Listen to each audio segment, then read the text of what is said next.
Welcome to the Genius Factory. Enjoy the video. In this video, I will explain how sea moss gel is made. First, you'll need to gather your raw sea moss and ensure it's clean.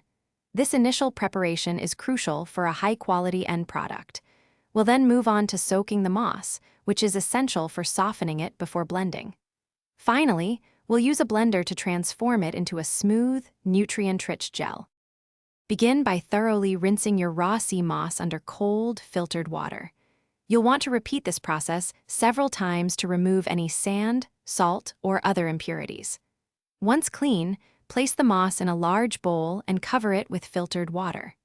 Allow it to soak for at least 4 to 6 hours, or even overnight, until it has significantly expanded and softened. Now, transfer your hydrated sea moss to a high-speed blender. Add just enough fresh, filtered water to cover the moss. Start blending on a low setting, gradually increasing the speed until the mixture becomes completely smooth and creamy.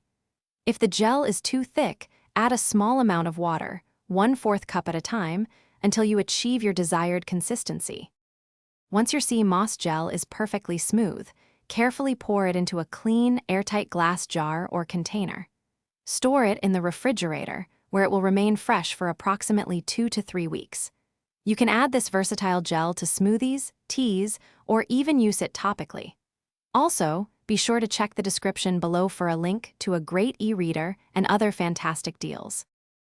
Thanks for watching. If you found this helpful, don't forget to like and subscribe.